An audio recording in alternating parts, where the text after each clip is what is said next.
If you celebrate while your sister is suffering, you are dancing on her grave. My mother stood in my kitchen, blocking the refrigerator, holding out her hand like a debt collector. Transfer the $15,000 right now, she hissed. Ellie owes dangerous people money, and they gave her until Friday.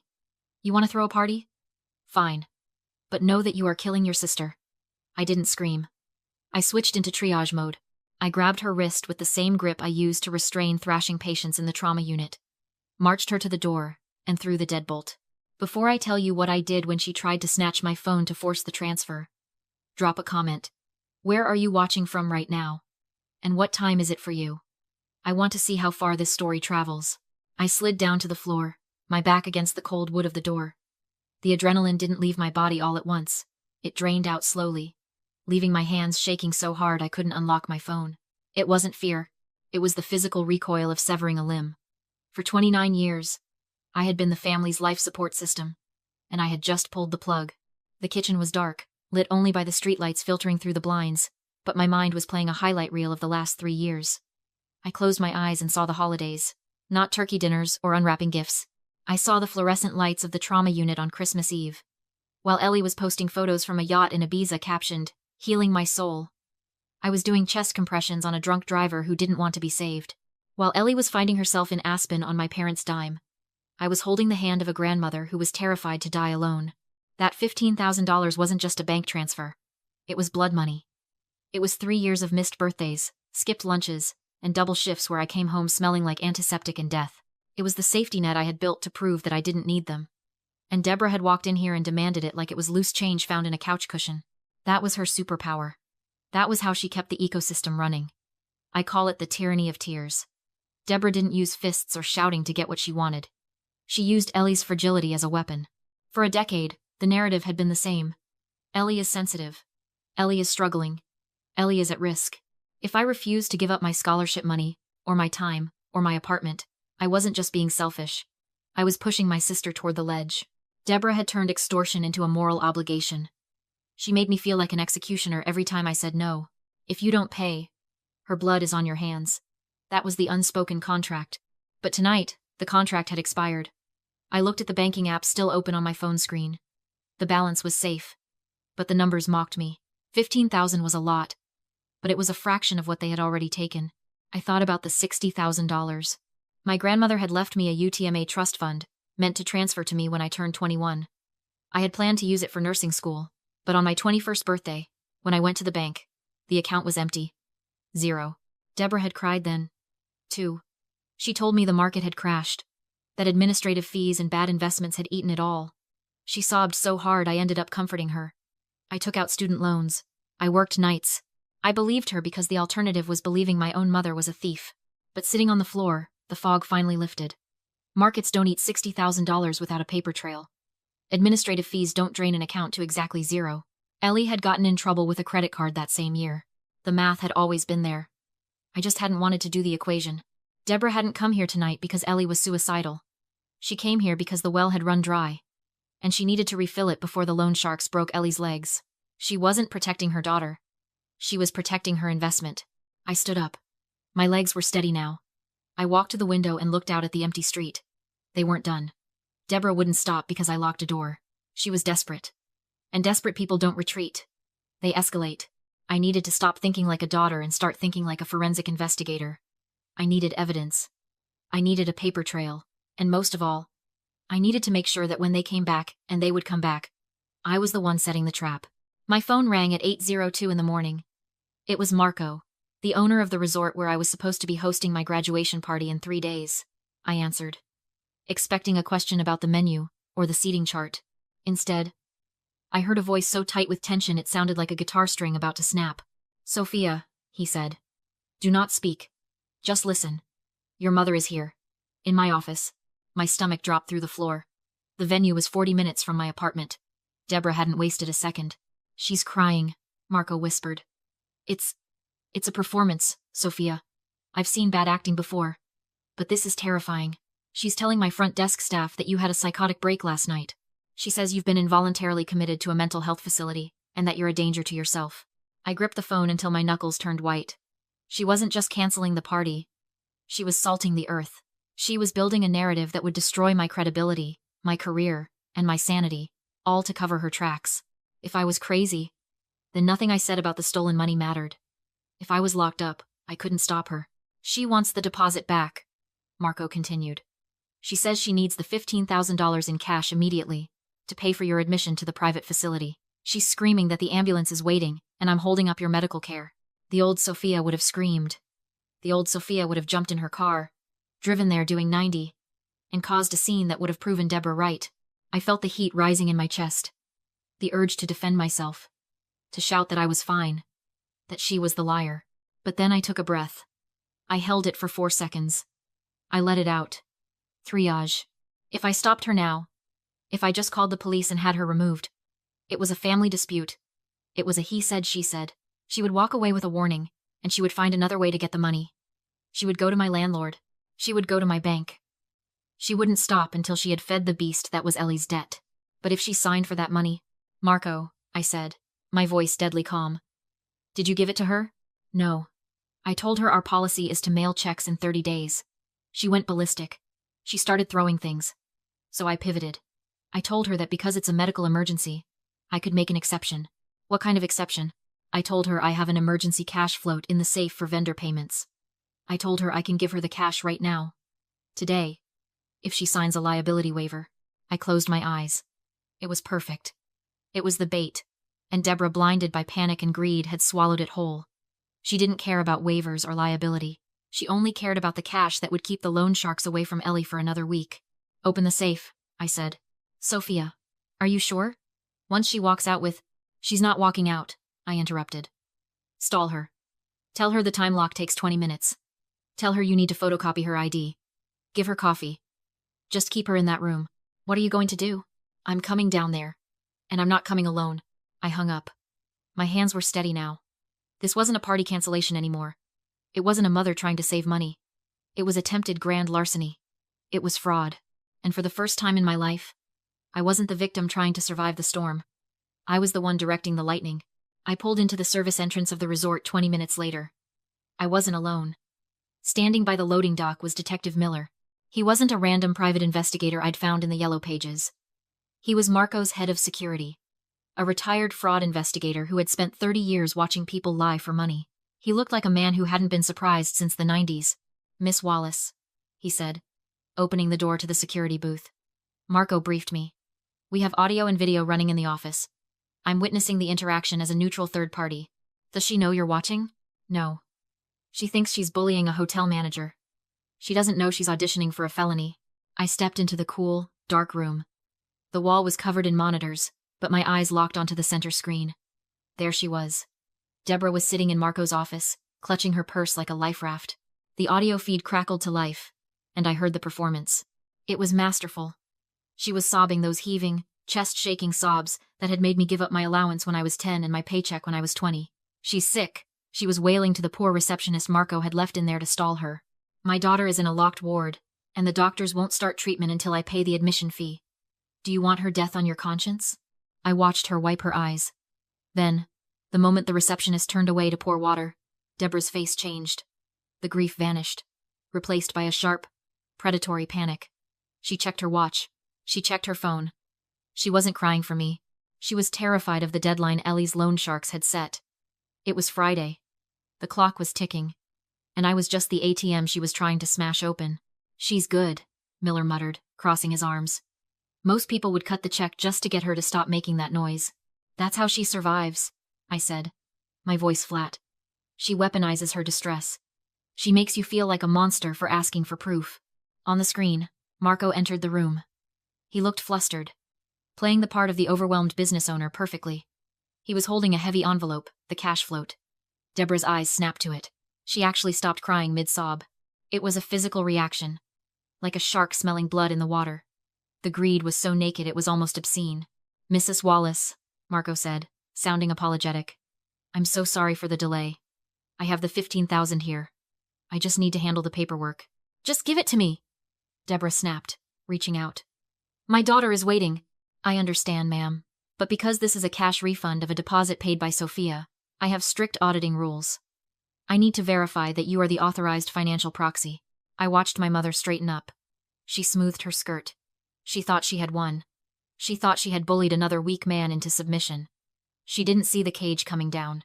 My phone buzzed. A text from Marco. Green light? I looked at Miller. He nodded. We're recording. If she lies about her authority now, it's fraud. I looked at the woman on the screen who had birthed me, who had stolen my inheritance, who was currently using my imaginary mental breakdown to rob me. I didn't feel love. I didn't feel hate. I felt the cold precision of a surgeon making the first incision. I typed back. Execute. Marco walked back into the office, and the atmosphere shifted instantly. He wasn't empty-handed. He was holding a thick, cream-colored envelope, the flap tucked in but not sealed. He placed it on the desk between them. It landed with the heavy, distinct thud of hard currency. On the security monitor, I saw Deborah's posture change. She stopped dabbing her eyes. She leaned forward, her gaze fixed on that envelope like a starving animal looking at a piece of meat. The tears evaporated. The grief vanished. It was pure, unadulterated hunger. Mrs. Wallace, Marco said, his voice dropping to a conspiratorial whisper. I'm going out on a limb here. My accountant is going to have my head for releasing a cash float without a 30-day hold. I appreciate it, Deborah said, her hand inching toward the envelope. You're saving my daughter's life. I know. But because this is such a large irregularity, refunding a deposit paid by Sophia, but giving the cash to you, I need to cover my bases for the audit. I need to establish that you are the authorized financial proxy for all her accounts. Deborah nodded impatiently. I am. I told you, she's incompetent. Right.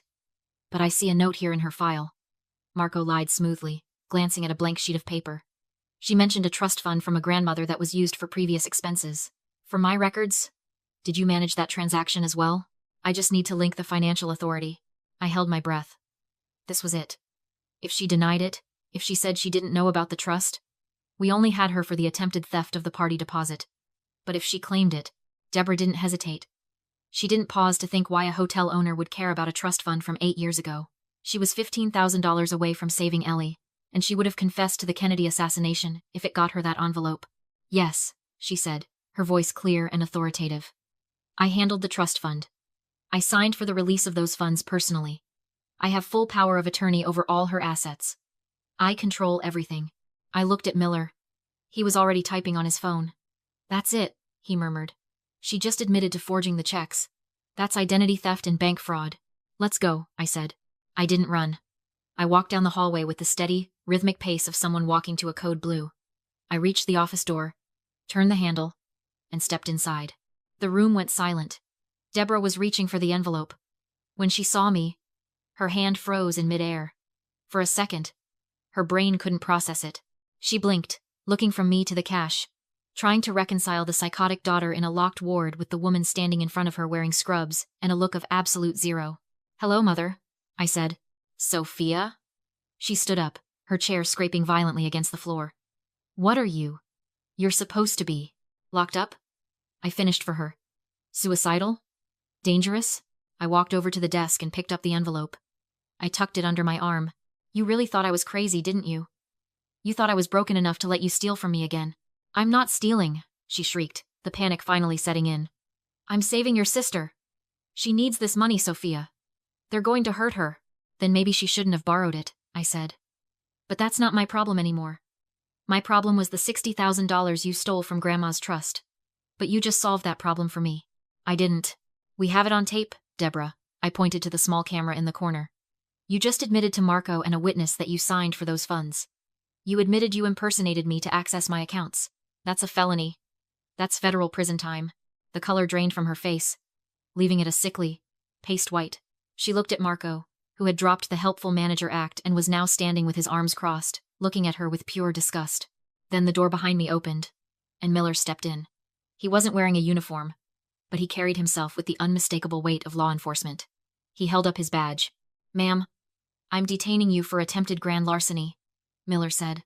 I've notified the sheriff's department. They're 5 minutes out. Deborah slumped in her chair, small, defeated. I felt a flicker of pity, the ghost of the daughter I used to be. Then she looked up. Fear hardened into something sharp. She wasn't sorry. She was calculating. She didn't scream or beg. As the reality of the handcuffs settled in, she went perfectly still, then her mouth twitched into a predator's grin. You think you won, she whispered. A recording? Jail? Sophia, you were always short-sighted. She leaned back, cold satisfaction replacing fear. Check your email. My phone buzzed. A priority alert from the state nursing board. Notice of immediate license suspension, pending investigation. The email accused me of narcotics diversion. Photographic proof of stolen oxycodone in my home. I didn't just call the resort, Deborah said softly. I went into your old bedroom at 5 a.m. and found something disturbing. Dozens of pill bottles. Stolen from your hospital. She showed me a photo. My old dresser lined with orange vials bearing my hospital's labels. I sent it at 6, she said. With an anonymous tip that you've been selling them paying for a lifestyle like this party. I knew those pills. They were Ellie's. Deborah had hidden Ellie's prescriptions in my old room for years, and now she'd weaponized her other daughter's addiction to frame me. Drop the fraud charges, Deborah hissed. Call it a misunderstanding. Tear up the waiver. Or you'll never work as a nurse again. I will ruin you. Panic hit like a defibrillator, shock my license, my career, the only thing that was truly mine. Miller watched me, waiting. And then something inside me went quiet. The dead nerve. Years of trauma finally severed the last thread of hope. No anger. No fear. Just clinical detachment. You planted evidence, I said, my voice hollow. You framed me for a felony to cover up a felony. Prove it, she taunted. Your word against a concerned mother. You're right, I said. Except for one thing. I opened my cloud drive and tapped a voicemail, timestamped 3 a.m. You forgot Ellie is sloppy, I said. When she gets desperate, she leaves a trail. I hit play. Ellie's voice filled the office, shrill, slurred, unmistakable. She begged for the stash from your room. Said Mom wouldn't hand it over anymore because she needed it for leverage. And demanded the oxy or cash because the guys are coming. Deborah's smile vanished. Her face drained white. That voicemail is 12 hours old, I said calmly. She confirms the drugs are hers. She confirms you're holding them for leverage. I looked at Miller. Detective, add 2 charges. Extortion and filing a false report. Deborah realized she hadn't just lost, she'd handed me the weapon. You tried to kill my career, I said. But you just killed your own freedom. And you took Ellie down with you. I handed Miller the phone. The fraud, the drugs, the blackmail. It's all there. Deborah lunged across the desk for the evidence, feral and cornered. Miller stepped back, caught her arm, spun her around. The cuffs snapped shut louder than anything in the room. Deborah Wallace, Miller said flatly. You're under arrest. 6 minutes later, uniformed officers arrived. No sirens, just 2 squad cars at the service entrance, and staff staring as Miller turned over the recorder and the envelope of cash. Deborah fought the whole way out, screaming, She's lying! She's unstable! She's on drugs! I was trying to help her! Through the cruiser window, she locked eyes with me, no love, only distilled hatred. Her lips formed a single word. Ungrateful. I stayed until the cars disappeared. Miller returned, adjusting his cuffs. It's done. Confession? Attempted theft? Extortion? On tape. The D.A. won't drop this. Thank you, I said. Don't thank me yet, he replied. You have a license to save. The next 48 hours blurred into pure efficiency. I went straight for an expedited hair follicle test. The results came back clean. I sent the results to the nursing board with the police report, the extortion details, and Ellie's voicemail. The investigator listened, closed the inquiry, and lifted my suspension before it even hit the public record. But one loose end remained. I drove to Ellie's apartment, used the spare key, and found her on the couch with takeout and reality TV. She muted it, wary. She didn't know about the arrest. Sophia? She mumbled. Did Mom get the money? The guys. They're texting again. Mom is in jail, Ellie. She blinked. What? Bank fraud and extortion, I said. She tried to steal my deposit. And when I stopped her, she tried to frame me for your habit. Ellie lurched upright. No, she said she'd fix it. She said you'd pay. She tried. She failed. I tossed a folder onto the coffee table, and now they're tracing the 60,000 Mom stole from Grandma's trust. She didn't spend it. You did. Your cards, your car, your trips. That makes you a beneficiary. An accomplice. Ellie started crying, practiced. Familiar. I can't go to jail, Sophia. I'm fragile. You have to help me. The old Sophia would have softened. The nerve was dead now. I felt nothing. I'm not here to help you, I said. I'm here to give you a choice. She sniffed. What choice? Mom will claim I stole those pills. I have the voicemail, but your testimony seals it. I leaned in. You can go down as her accomplice, or you testify as a state witness. You tell them she kept the pills in my room, and she forced you to lie. But she's Mom, Ellie whispered. And now she's going to prison for you, I said coldly. Unless you want to join her. I watched survival replace loyalty in her eyes. If I testify, she asked, trembling. Do I get immunity? That's up to the DA, I said, turning to leave. But I'd talk fast. Mom is probably already trying to pin it on you. I walked out and left the door unlocked. I didn't look back. Parasites always look for a new host, and when a host fights back, they eat their own. 3 months later, the party finally happened. No resort, no DJ, no 5-course meal. Just a long table at a local Italian place. Marco, Detective Miller, my ER supervisor, and a few nurse friends. Cheap wine, too much pasta, and for the first time in years, air in my lungs. No dread. No waiting for the next blow. Just breathing. When I got home, a thick letter waited in my mailbox from the county jail, 10 pages of guilt and poison. I didn't open it. I held it over the sink, lit the corner, and watched it curl into ash. Not sad, not triumphant. Clean. Deborah was denied bail. The audit found more than $60,000. Hidden accounts, offshore transfers, even a flight booked for the day after my party. She wasn't just a bad mother. She was a flight risk. As the last ash washed down the drain, I looked around my apartment. New locks, secure accounts, student loans gone. The silence wasn't lonely. It was expensive. I'd paid for it. And it was mine. They say you only get one mother. That's a lie. You get biology, but family is a verb. It's the people who show up when you're bleeding, not the ones holding the knife. You can choose your family. And sometimes the most loving thing you can do is fire the people who share your DNA. They say blood is thicker than water, but sometimes blood is just a stain you have to wash out. If you've ever had to choose between your mental health and your family, leave a heart emoji in the comments. I want to know I'm not the only one.